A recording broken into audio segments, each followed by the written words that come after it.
Delhi police की crime branch ने एक अंतर्राष्ट्रीय किडनी ट्रांसप्लांट रैकेट का भंडाफोड़ किया है। इस मामले में 3 बांग्लादेशी नागरिकों समेत कुल 7 लोग गिरफ्तार किए गए हैं। गिरफ्तार लोगों में दिल्ली के एक नामी अस्पताल की डॉक्टर हैं जो नोएडा के एक बड़े अस्पताल में किडनी ट्रांसप्लांट करती थी।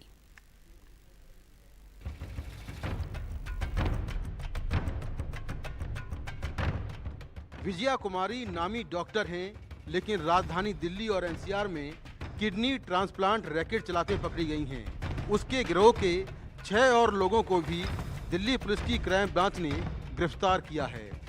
इन 7 लोगों में किडनी सर्जन डॉक्टर विजया के साथ ही 3 बांग्लादेशी, 2 नर्सिंग स्टाफ और 1 ट्रांसलेटर है।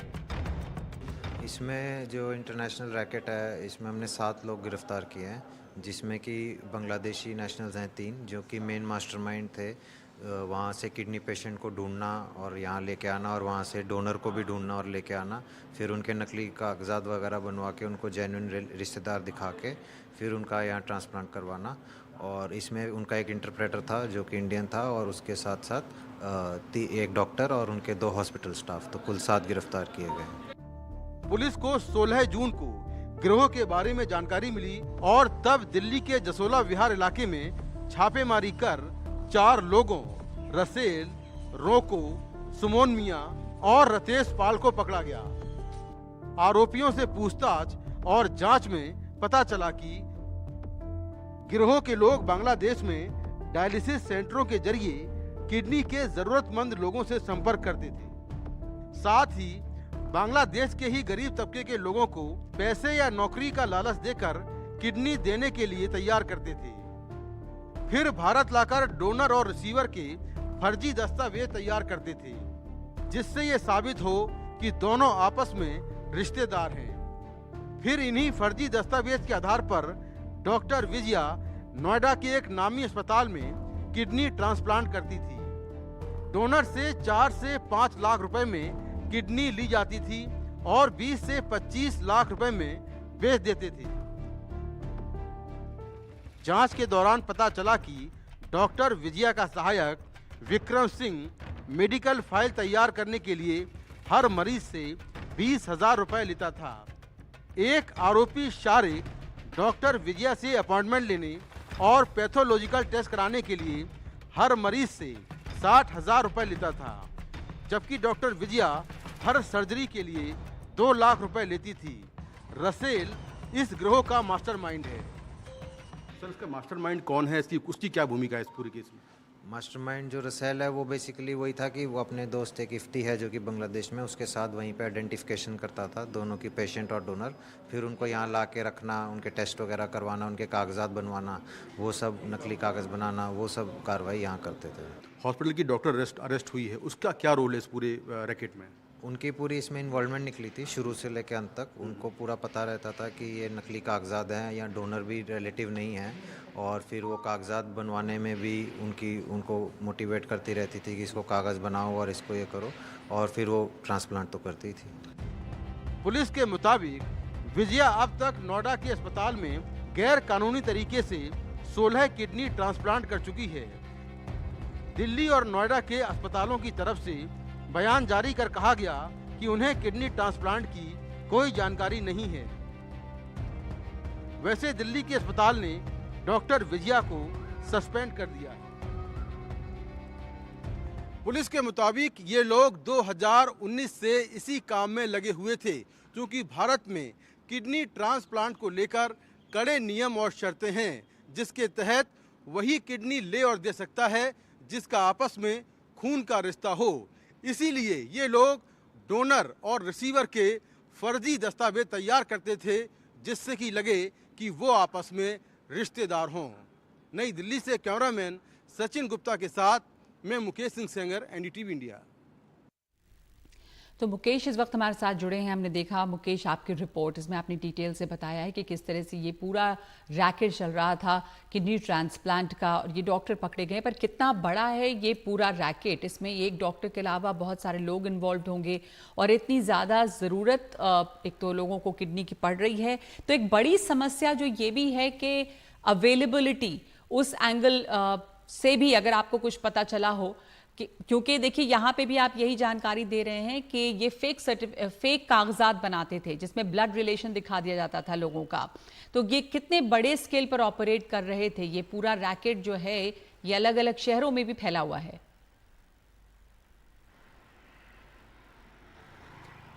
देखिए, पुलिस के मुताबिक रैकेट तो बहुत बड़ा है, क्योंकि ये बांग्लादेश और बांग्लादेश से फिर दिल्ली एनसीआर में तमाम जगहों पर फैला हुआ है और अब तक इसके 7 लोग अरेस्ट हो चुके हैं। दिल्ली पुलिस जून से इस पूरे मामले में कार्रवाई कर रही है और जून से लगातार गिरफ्तारियां हो रही हैं, जिसमें डॉक्टर हैं, रिसीवर हैं, डोनर हैं, मिडिलमैन हैं, ये सभी लोग पकड़े जा रहे हैं और अब तक 7 लोग अरेस्ट हो चुके हैं। पुलिस के मुताबिक अभी ये जांच और चल रही है कि क्या इसमें और भी डॉक्टर इन्वॉल्व हैं, क्या दिल्ली के और बड़े अस्पताल शामिल हैं दिल्ली एनसीआर के, तो इसको लेकर जांच चल रही है। दूसरा, जिन 2 अस्पतालों का नाम आया है, एक नोएडा का है, एक दिल्ली का है, उन अस्पतालों की क्या भूमिका है इसमें, उसकी जांच चल रही है। हालांकि दोनों अस्पतालों के तरफ से बयान जारी किया गया है और कहा गया है कि उनको इलीगल किडनी ट्रांसप्लांट के बारे में कोई जानकारी नहीं है। वो जांच एजेंसी के साथ में कोऑपरेट कर रहे हैं और इसमें जो भी बात सामने आएगी उसके हिसाब से कार्रवाई की जाएगी। जहाँ तक बात है किडनी ट्रांसप्लांट की, आम तौर पर जो भारत में नियम है वही किडनी दे सकता है जो किसी के ब्लड रिलेशन में हो, किसी का रिश्तेदार हो। लेकिन किडनी मिलना आसान नहीं है, क्योंकि कई लोग ऐसे हैं जिनके अपने तैयार नहीं होते किडनी देने के लिए या किसी और कारण से किडनी वो नहीं ले पाते हैं। तो किडनी की डिमांड बहुत ज़्यादा होती है, क्योंकि आज के दौर में बहुत सारे ऐसे लोग हैं जो डायलिसिस पर हैं, उन्हें किडनी की ज़रूरत है लेकिन किडनी मिल नहीं पाती है। और ऐसे में वो लोग जो है ऐसे गिरोह के लोगों के चंगुल में आते हैं, पैसे खर्च करते हैं और फिर उन्हें या तो किडनी मिल जाती है या फिर वो ऐसे जांच एजेंसियों के जाल में फंस जाते हैं। तो यहाँ पर वही मामला सामने आया कि इसमें जो अरेस्ट हुए हैं उसमें गरीब तबके के लोग वो हैं जो डोनर हैं, जिन्होंने किडनी दी है और उनको महज 4 से 5 लाख रुपए कैश मिला। उसके अलावा जो रिसीवर हैं जिनको किडनी की ज़रूरत है वो भी इसमें गिरफ्तार हुए हैं, उनके पैसे भी गए, 25 से 30 लाख रुपए उन्होंने पैसा खर्च किया और किडनी भी नहीं मिल पाई और उसके पहले ही वो अरेस्ट हो गए। तो कुल मिलाकर ये एक समस्या है, एक बड़ी समस्या है और इसका जो जिस तरह से किडनी की डिमांड है, कहीं ना कहीं शायद जो गैंग के लोग हैं जो इस तरह के गैंग चलाते हैं वो उस डिमांड का फ़ायदा उठाते हैं और डोनर और रिसीवर ढूंढकर फिर किडनी जो है बेचते और ख़रीदते हैं। जी बिल्कुल, धन्यवाद आपका मुकेश। ये जो दिल्ली में रैकेट का पता चला है, अवैध किडनी ट्रांसप्लांट, इस धंधे पर पुलिस ने नकेल कसी है तो आंध्र प्रदेश में भी कर्ज के जाल में फंसा एक शख्स किडनी बेचने को मजबूर हो गया। उमा सुधीर की रिपोर्ट देखिए।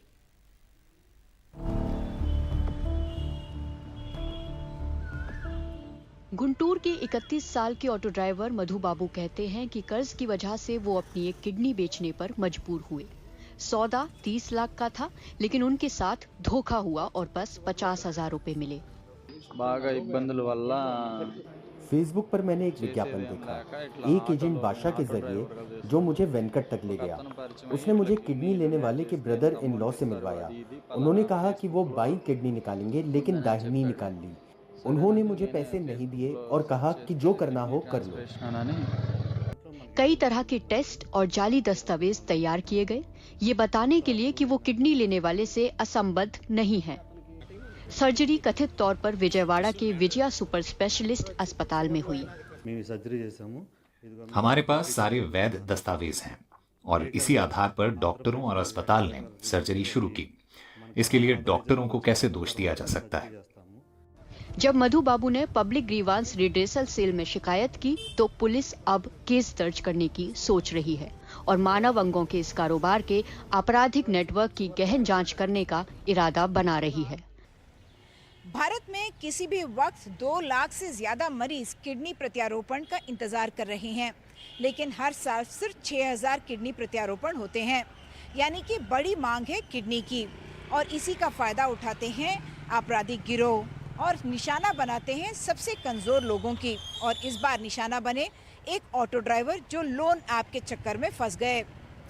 गुंटूर में कैमरा पर्सन नागराजू के साथ उमा सुधीर, NDTV इंडिया के लिए। उमा हमारे साथ जुड़ी हैं इस वक्त। उमा, इस तरह के मामले आप पहले भी कवर करती रही हैं, जब ऑनलाइन सिस्टम नहीं था तब से अब में क्या बदलाव आया है और कैसे पुलिस निपट रही है इन चुनौतियों से, और जो ये कानून बना लोन ऐप को लेकर वो कितना ज़्यादा प्रभावी है? पहली बात तो ये कि जो आप डिमांड और सप्लाई की बात कर रहे थे, 2 लाख से ज़्यादा लोग हर वक्त इंतज़ार में रहते हैं कि कोई किडनी दान कर दें और वो अपने किडनी डिजीज़ से मुक्त हो जाएं। लेकिन जो ट्रांसप्लांट्स हैं वो सिर्फ 6000 होते हैं एक साल में, यानी कि डिमांड और सप्लाई में इतना ज़्यादा गैप है कि हमेशा ही डिमांड बना रहता है और इसीलिए ऐसे लोगों को निशाना बनाया जाता है जो बहुत वल्नरेबल हैं।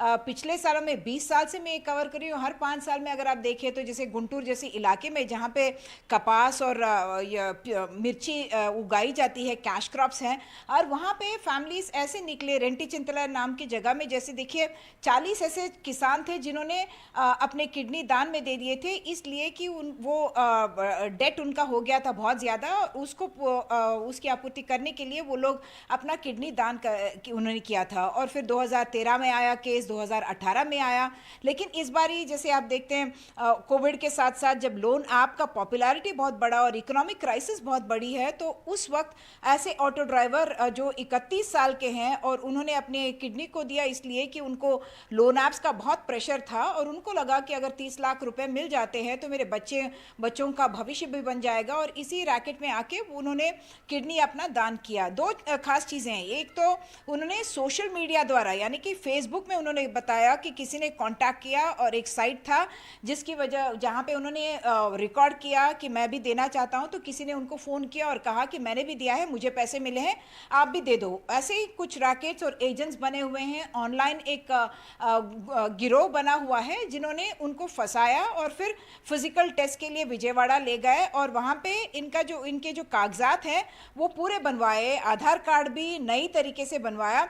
ये मैं एक बता दूं, जो 1994 का जो human transplantation of human organs and tissues act है, उसमें ये था कि सिर्फ रिलेटिव्स या फिर आपका क्लोज फैमिली यानी कि ब्लड रिलेटिव्स या क्लोज फैमिली ही आपको दे सकती है, लेकिन उसमें एक अमेंडमेंट लाया गया क्योंकि ये गैप इतना ज़्यादा था, तो फ्रेंड्स को भी उसमें इंक्लूड किया और उसी को एक्सप्लॉइट करते हुए बहुत लोग अब ऐसे कागजात बना रहे हैं, इनका एड्रेस भी उसी गांव में बदल दिया जहां पे रेसिपिएंट है, और वीडियोस भी कुछ ऐसे बनाए ये दिखाने के लिए कि वो बहुत क्लोज हैं, फैमिली के अनरिलेटेड नहीं है, उनके बड़े करीबी हैं, और ये दिखाकर इस मामले को सेट किया गया। और अगर आप अस्पताल में, जैसे हमने रिपोर्ट में दिखाया कि उन्होंने कागजात बड़े क्लीन दिखाए कि देखिए हमारे पास ये कमेटी की रिपोर्ट है, जैसे कि आप जानते हैं जब भी कोई ट्रांसप्लांट होता है तो एक कमेटी बैठती है और उसको कॉल लेना होता है कि क्या ये क्रेडिबल है या नहीं है, और उनका जो पेपर वर्क है वो बड़ा सही रहता है, और इसी तरह से इसका भी हुआ है। और लग यही रहा है कि ये सिर्फ एक